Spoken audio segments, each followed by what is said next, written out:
சகல விதமான மீன்களையும் வாரிக்கொண்டு வலைக்கு வைப்பார்கள். அந்த வலையை எடுத்துக்கொண்டு என்ன செய்வார்கள்?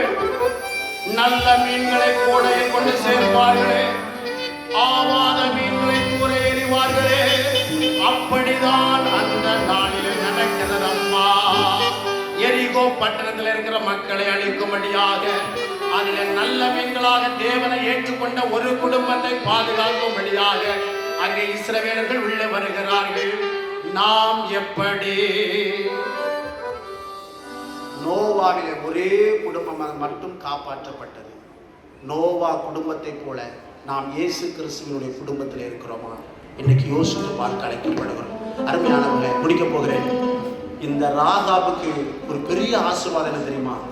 ஒன்று, தன்னுடைய ஜீவன் தப்பினது. நாமும் இயேசு கிறிஸ்துவை சொந்த இரட்சகராக ஏற்றுக்கொண்டு அவரில் நாம் வாழ்வோம் என்று சொன்னால் நம்முடைய ஆத்துமா தப்புவிக்கப்படும். அல்லேலூயா. முதல் ஆசீர்வாதம். இரண்டாவது ஆசீர்வாதம் என்ன தெரியுமா? அவன் நினைத்து பார்க்கலையா, எரிகோ கோட்டை விழுகிறது, எல்லா பகுதிகளும் இடிந்து விழுகிறது. ஒரே ஒரு இடத்தை தவிர, அது ராகாப் இருந்த யூதா கோத்திரம் தான் ஃபர்ஸ்ட்ல வருது. அந்த யூதா கோத்திரத்து கொடியை யார் பிடிச்சிட்டு வரா? யாராவது பதில் சொன்னீங்கன்னா கையொழுந்து சொல்லுங்க, பரிசு. இங்க சத்தம் வச்சு அதே பாட்டு வாசி. ஆமாங்க, யாரோ வாசிங்களா சொன்னீங்களே? வாங்க வாங்க, உங்களுக்கு பரிசு கொடுத்துருவோம். கர்த்தருக்கு சல்மான்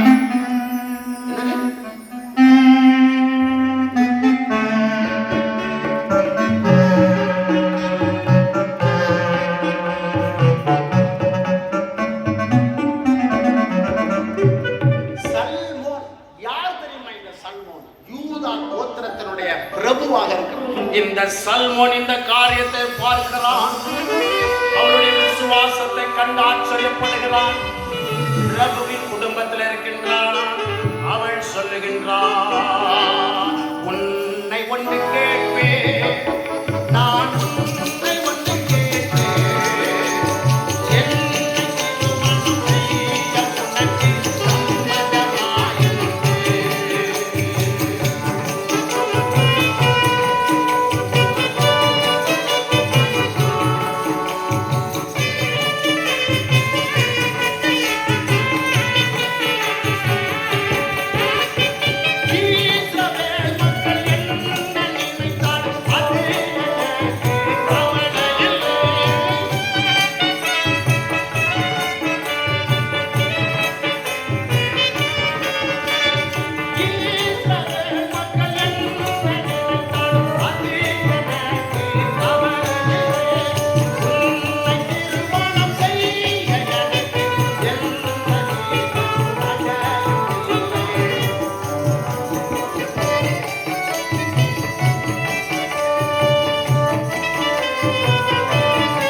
ஒரு வேசி என்று சொல்லப்பட்ட பெண்ணை சல்மோன் என்று சொல்லக்கூடிய பிரபு மணமுடிக்கின்றான்.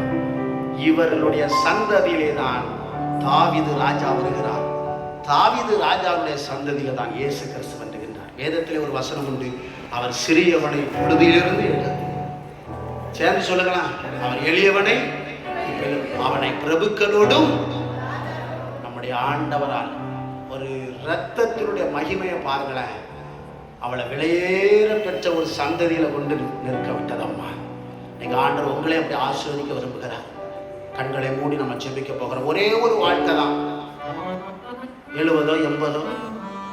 ஆனால் ஒரு வாழ்க்கையில இந்த ராகாப் அந்த வாய்ப்பை பயன்படுத்தினது போல இன்னைக்கு நீங்களும் நானும் இந்த வாய்ப்பை பயன்படுத்தாம இன்னைக்கு விட்டுறக்கூடாது. இயேசு பெரியவரம்மா, இயேசு தருகிற ரட்சிப்பு விலையேற பெற்றது ஐயா. அந்த பாக்கியத்தை இழந்துடாதீங்க. அவர் வருகின்ற பொழுது